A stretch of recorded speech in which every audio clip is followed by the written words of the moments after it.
Hi, good day and welcome to the Parent Portal Podcast. Of course, the Parent Portal Podcast is sponsored by the Student Remediation Center as a platform where we could collaborate with various stakeholders to provide practical parenting tips so that parents would be able to support their children at home. My name is Alina Lewis, Principal at SRC Private Primary, and of course joining us today is Ms. Halls, Lead Consultant at ALEMACSS and Associates. Welcome once again, Ms. Halls. Thank you, Ms. Lewis. I'm glad to be here. Yes, of course, and today we have an exciting, some may call an exciting topic. Today I want to be able to have the opportunity to chat with you about how emotions can be managed during exam season, because we are now in February and just around the corner we have a lot going on. For some schools we have midterm exams coming. There's end of term exams by the end of May. Early April we have the SEA National Exam. Then we're going to be in April, so we're going to be getting deeper into CXC examinations. The Form 3 students have their national tests that they have. So it's exam season. It's what I'm calling exam season. And for many it could be a trying time, both for children and for parents. It could be a very trying time as we go through a roller coaster of emotions. And what we want to be able to do is to be mindful that we want to be able to, through this conversation, be able to create some understandings for parents so that they could say, hey, I know it's coming, we're already going through it, but now I'm better equipped to be able to handle that experience. So my first question for you, Miss, is what happens in the mind and emotions of the parent and the student during exam season? Okay, Ms. Lewis. I need parents to realize that each person is different. And exam time can be exciting for some. So when you ask that question as to what happened in the minds, we have to remember that we are dealing with many minds. Right. And parents who seem to have like 4 or 5 children and who would have gone through exam year after year, and they're expecting, okay, so this happened with one child, this would happen again, and it didn't happen.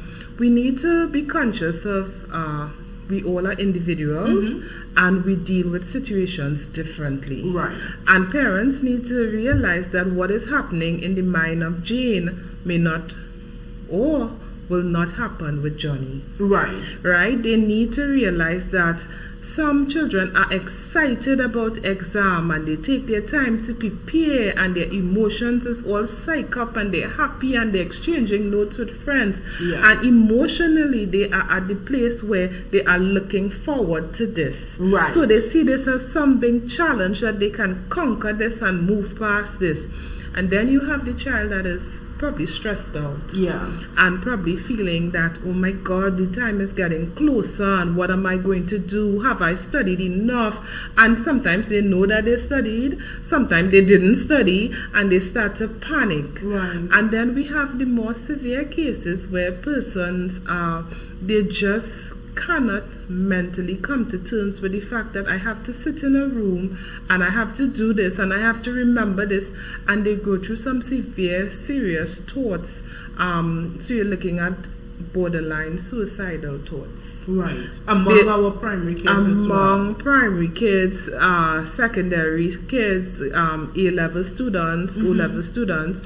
So you have, in my line of work, you have the mild to the severe.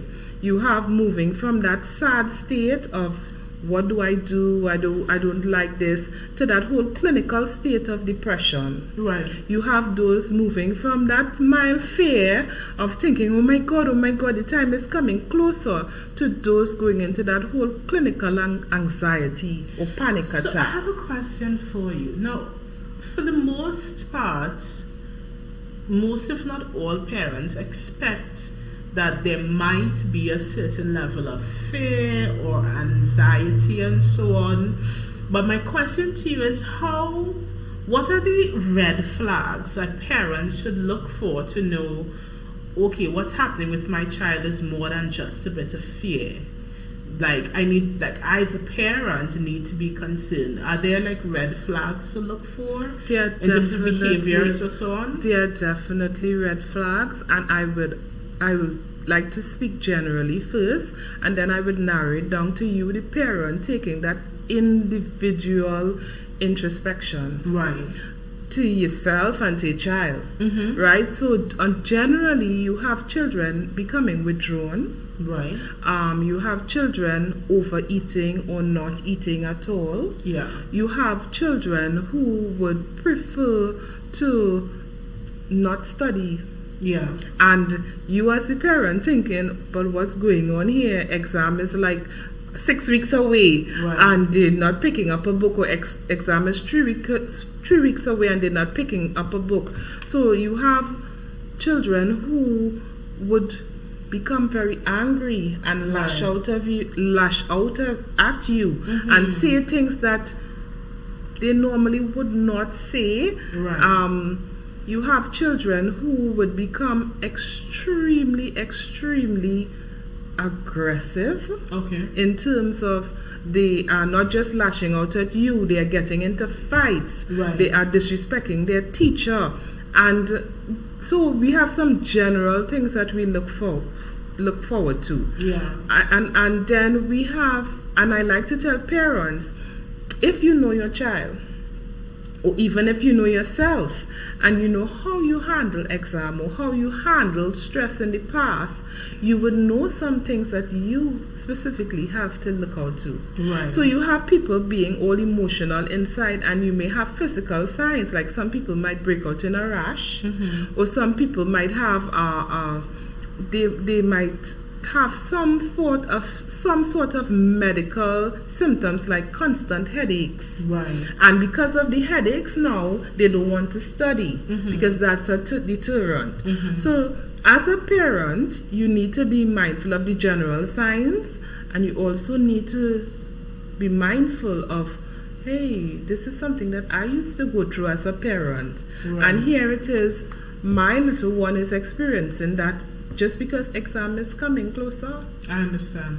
And parents who have children with severe symptoms, whether it be physical or emotional, they will tell you that from since infant or standard one, she doing the work good all the time, you know.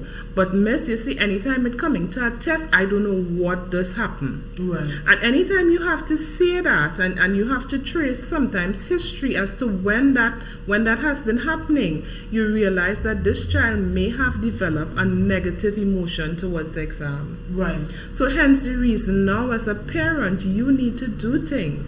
And it's sad that some people have to wait till SCA or wait till CSEC or wait till CAPE to start dealing with these things, and they would have identified it coming down the line, but better late than never. Right. So once a parent identifies some of these negative emotions or red flags, as we're calling it, how could parents help children to manage these emotions? Can parents help children to manage? Most definitely. I like to think that, you know, because we are parents and we have entrusted the care of children, we seek help. Right. Because sometimes they are not the ones, they don't know where to go for help. They may be feeling a certain way. You're speaking about the parent or the child? I'm speaking about the child. Okay. So parents need to empower themselves so that they can empower their child. Right. So let me explore this whole idea of sadness and that whole feeling like, okay, I don't want to do this. Okay, I'm not feeling good today. Sadness is something that is easily identifiable. Right. It's an emotion where the child might start to cry when they have to go to school. They may not want to go out and play with their friends. The family may accustom going to Chuck E. Cheese, and they decide, okay, they don't want to go. They want to stay in their room, and they seem to be sad all the time. Right. that's a clear sign that something is not going right. Parents need to ask a question. Right. What is wrong? How are you feeling? Why are you feeling like this? You need to figure out what is going on. Once you can link it to the exam, because we have to remember that just because exam is upon us, everything else don't shut down. Right. We still have the world revolving around the exam. Mm-hmm. But as a parent, once you can identify that this sad emotions is related to exam, you need to be mindful to take some steps to take that child to a happy place. Right. Doing that, one, you may need to talk to somebody. Okay. You may need to get in contact with your counselor, and this is where ALEMACSS and Associates comes in, where we provide services for parents whose children just not seem to be adjusting. Right. And you nipping the sadness in the bud. Mm-hmm. You're nipping that feeling, because it's just a feeling before it develops into any form of depression, and it becomes clinical. Because when it reaches to that stage, the child may not be able to write exam. And we're looking at therapy, we're looking at medication, we're looking at going down that road. Because once as parents, we don't identify, okay, that my child is going through a sad period and it has to do directly with exam. I need to create a happy place. I need to get help, get somebody to probably come in and have a discussion and allow the child to explore the options. Why am I feeling so sad? What are my options? It's not the end of the world. Those are some of the things as a counselor we have in our sessions and we discuss. And children, you would be surprised that sometimes a 10-year-old or 11-year-old believe that SA is the end of their world. Right. So, as a parent, we need to be mindful of, okay, my child is going along that road. Similarly with fear.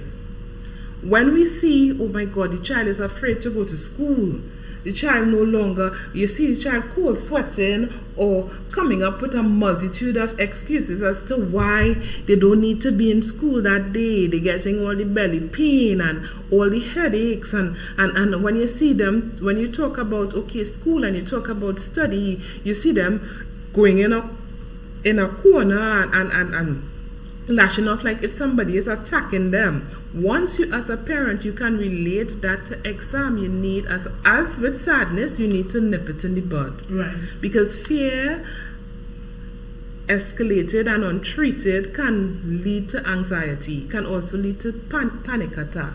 Right. And here it is, we need to bring in psychologists and psychiatrists to do professional assessments and stuff like that. So before it reaches to that, talk to somebody.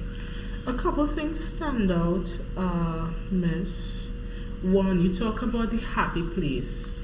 And I think just to complement what you're saying, it's important to recognize happy place or creating that happy place does not have to be the equivalent of giving bribes. Oh, no. You know, I think we see far too often, sometimes parents equate the happy place with letting the child do whatever they want, or give them the game and the cell phone and the iPad and the tablet and all these kind of things. Yes, I see you shaking your head. Tell me what you're thinking. Because happy place sometimes is so far removed from material things. Right.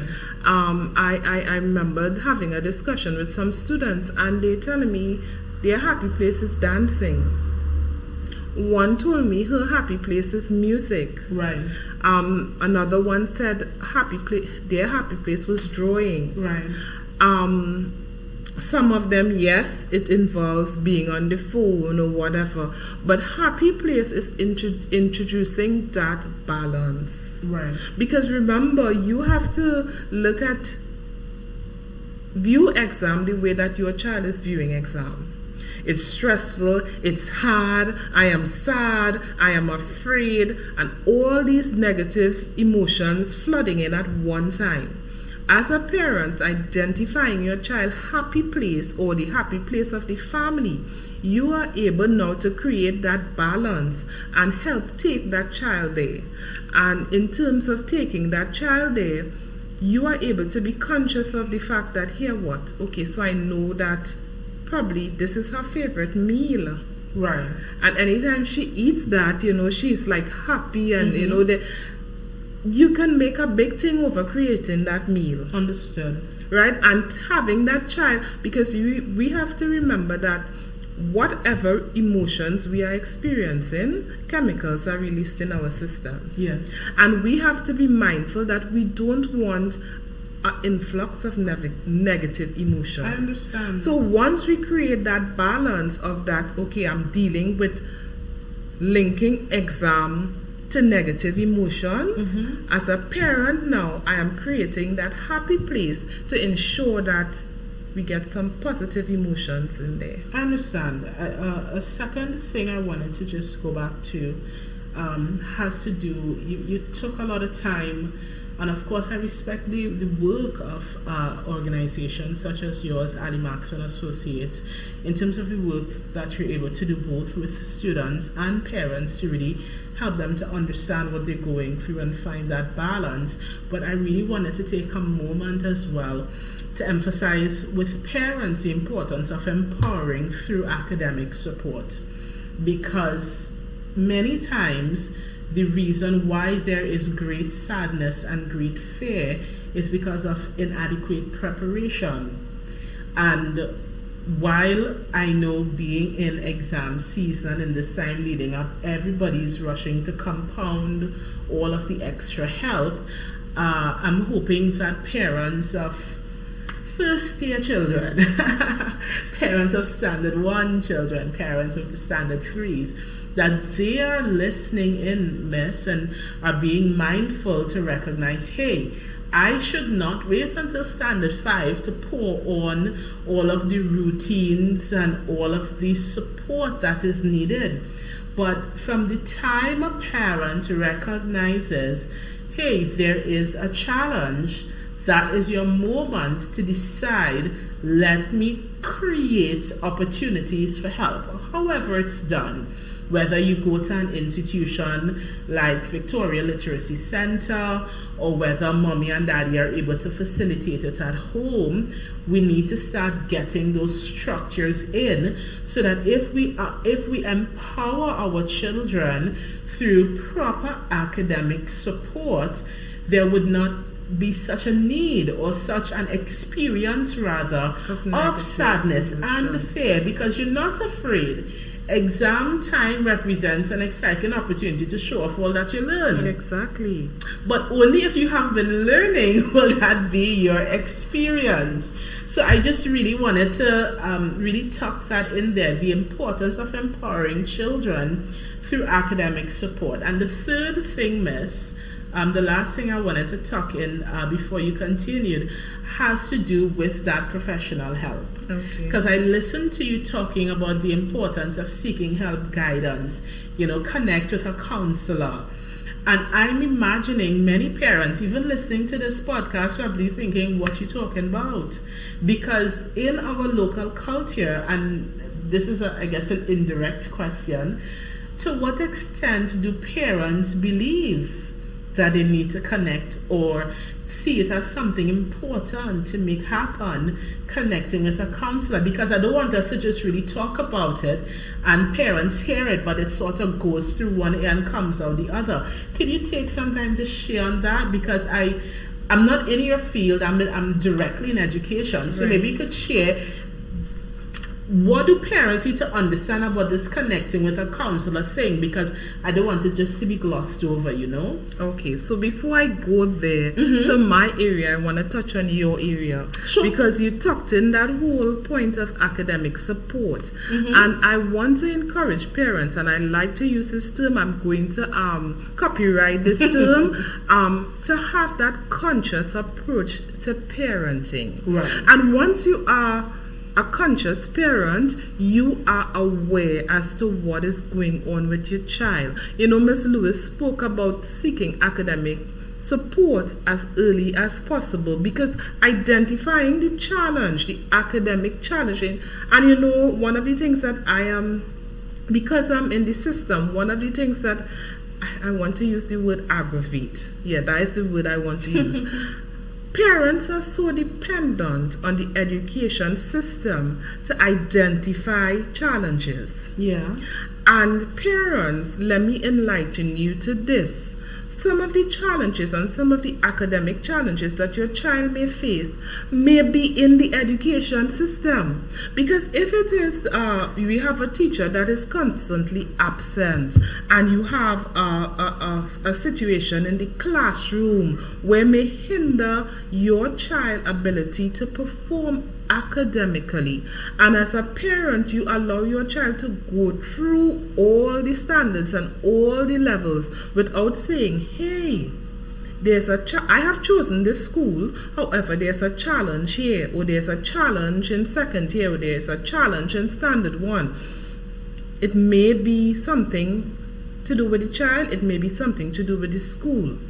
You as the parent need to say, hey, I need to put my child into an area such as VLC where they would get some academic support. Well, you know what's interesting, Miss? I'm listening to you say that, but I've had many experiences, not on the job, but just out in life as just as an individual.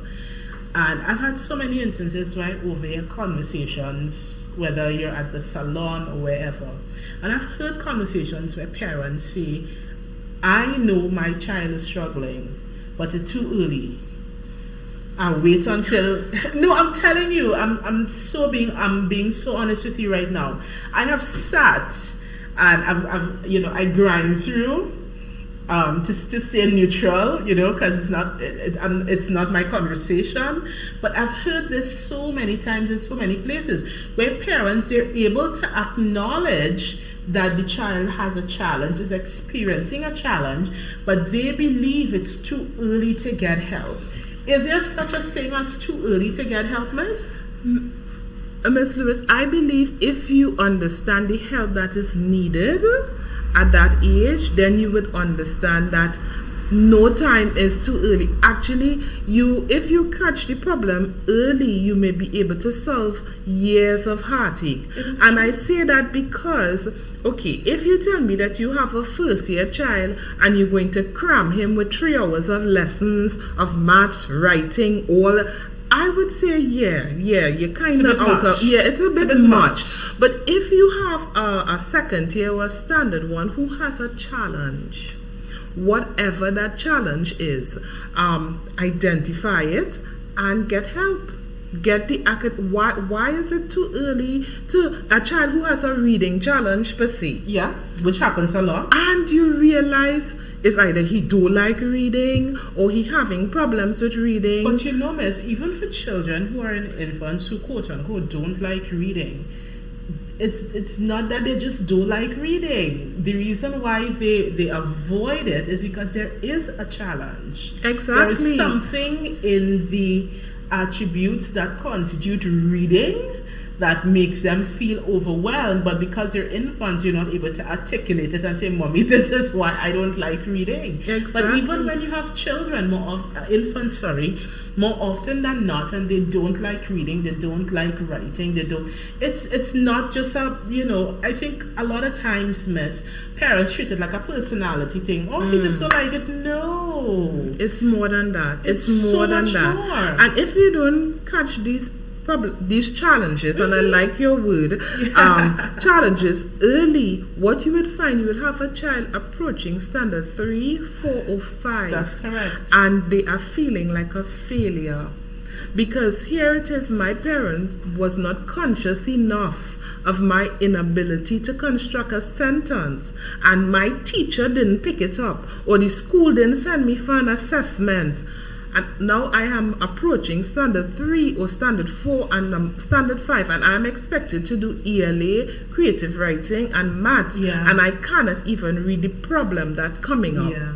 So, how is it too early? How is it too early? And it is a challenge because the instances of first-year students, second-year students repeating is way higher than the average parent believes. And sometimes when it happens to a parent, when they have to deal with it, they think it's just me and my child. No. But it's so common that infant 1 students, infant 2 students, like even for example, Miss, at the remediation center, SRC Private Primary, when we have students transferring in, a lot of time they have repeated at least 2 levels, or at least twice or 3 times before parents say, okay, I need to take it to another level, and they come into us and begin intervention and so on. But how unfortunate is it for that child who it's almost as though they've lost out 2 years, 3 years. Exactly. We've had students who repeated first year, repeated second year, repeated standard 1,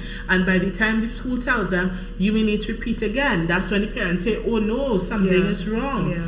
But look at how many times they would have repeated. So all of these challenges are red flags without question that support is needed. And I think whether it's academic support or guidance in terms of that type of support, it's imperative for parents to recognize support is needed in order to manage the experience that eventually leads to exam prep. Exactly. So that brings me on to that point of that whole emotional support and what we do at ALEMACSS and Associates, because a lot of times students come to us and we have the older students. Let me look at the older students, the CAPE and the CSEC, Right. and they of themselves, they are able to say, Miss, I am stuck. Miss, I don't want to do this anymore.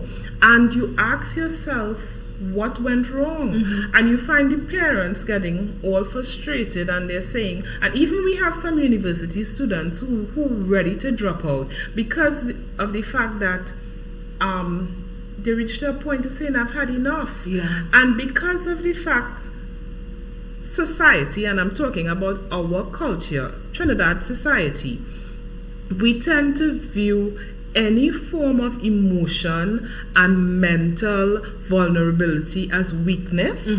What you find happening is that parents start to label children as they're lazy, as they're good for nothing, as they're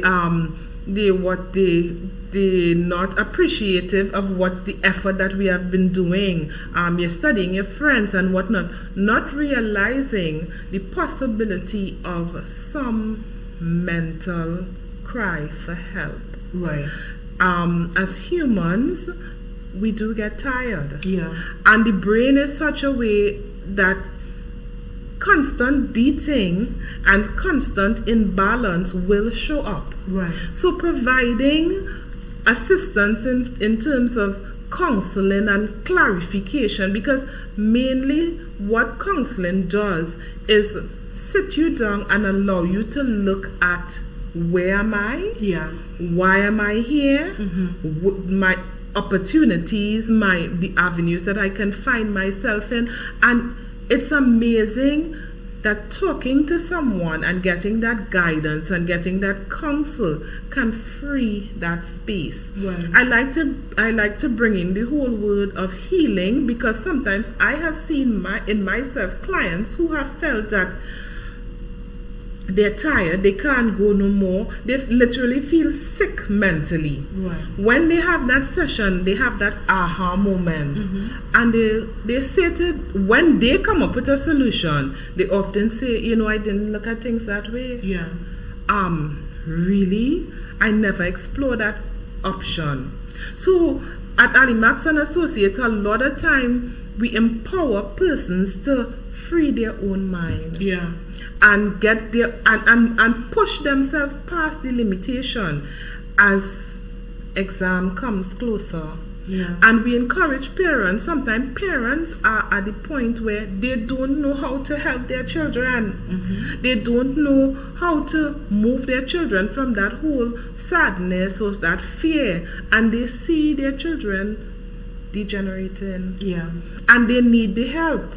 So I encourage parents to not be branded by what society might look as a negative connotation of going to ask for help, Right. of sitting and speaking your business. The very premise of counseling is that whole privacy, is that whole confidentiality, and being able to say what's going on with you in a safe environment. Not talking to the neighbor and then you hear 10 minutes after she calls somebody and your business out on the streets. Yeah. And sometimes not knocking the churches, not going to a prayer group and saying, I want you to pray for me because my daughter so and so, and then you hear 2 minutes down the line that, okay, everybody talking about your daughter because your daughter name come up in the prayer group and everybody thinks she has a mental illness and the whole church know, and you no longer feel comfortable in that space. We encourage persons to go to a space that's confidential, Yes. that's safe to explore and have a discussion with somebody that's not going to judge you. So, Miss, even as we start to wind down, if you were to identify, let's say, 3 or 4, the takeaway, how do parents manage emotions during exam season? What would you say are those major points to be considered? I think one of the things starts with what you would have said, but identify as early as possible to prepare your child academically. Right. So once that preparation is there, we tend to eliminate some of the negative emotions and you have that whole confidence. Yeah. I am prepared for this. I was preparing for this a long time. So 1, prepare as early as possible. 2, have that conscious mindset of identifying your child's negative emotions. Yeah. So parents need to identify when your child is feeling sad, when your child is feeling fearful, when your child is thinking of killing his or herself because you're tired of this SCA stuff.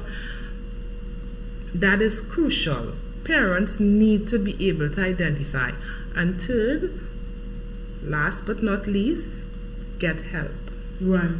Get the help in talking to somebody. Once you can identify it, reach out. Yeah. Talk to somebody. Contact ALEMACSS and Associates. Contact your school counselor. Get the help that is necessary. Yeah. So even before we close, we just want to highlight, of course, the work of 3 institutions that support the conversations that we've had, been having in this discussion. Of course, one would be ALEMACSS and Associates, where persons can access counseling services, guidance services, both for children, teens, and adults, services for the learner, as well as services for the parent. So if you want to learn more about that, you could visit ALEMACSS and Associates, their Facebook page, ALEMACSS Associates. Be sure to check them out, or to book an appointment. To find out about booking appointment, you can call 310-8979. You'll be directed from there. We want to highlight Victoria Literacy Center with 2 branches coming in March, where persons can access academic support through evening classes, Saturday classes, whether remediation, such as your remedial reading classes for infants and primary learners, or whether you need targeted support, math, ELA, science, social studies, grammar. Victoria Literacy, a great powerhouse that supports learners and parents, really guiding, because they do work with parents to really help the parent understand the needs of the child and how they're to be guided. And you can get onto Victoria Literacy Center by calling 282-6105. And of course, we must highlight the SRC Private Primary as a remediation center. It's a great outlet, especially if you're a parent of an infant and you're looking at the panicking parents at the standard 5 level and you're saying, I don't want to be that in 7 years. I want to get into a private school. Let's say you're looking for a private school environment that has a strong infant program, strong literacy program, and really transitions the students through by exposing them to varied learning opportunities and so on. SRC Private Primary is a great option to check out. You could visit them online using the website studentremediationcenter.com, or you can call 356-5551. So, Ms. Halls, thank you so much. I think this was such an important conversation, especially in this time. Thank you so much for joining in today. It was my pleasure. Yeah, parents, thank you so much for tuning in. We trust that you have been encouraged. Be sure to like or subscribe depending on what platform you're listening to this podcast edition. Thank you for joining us. Be sure to comment and share with other parents as we have just looked at how to manage emotions during exam seasons. Thank you, and we'll be with you again next Friday for another edition of the Parent Portal Podcast.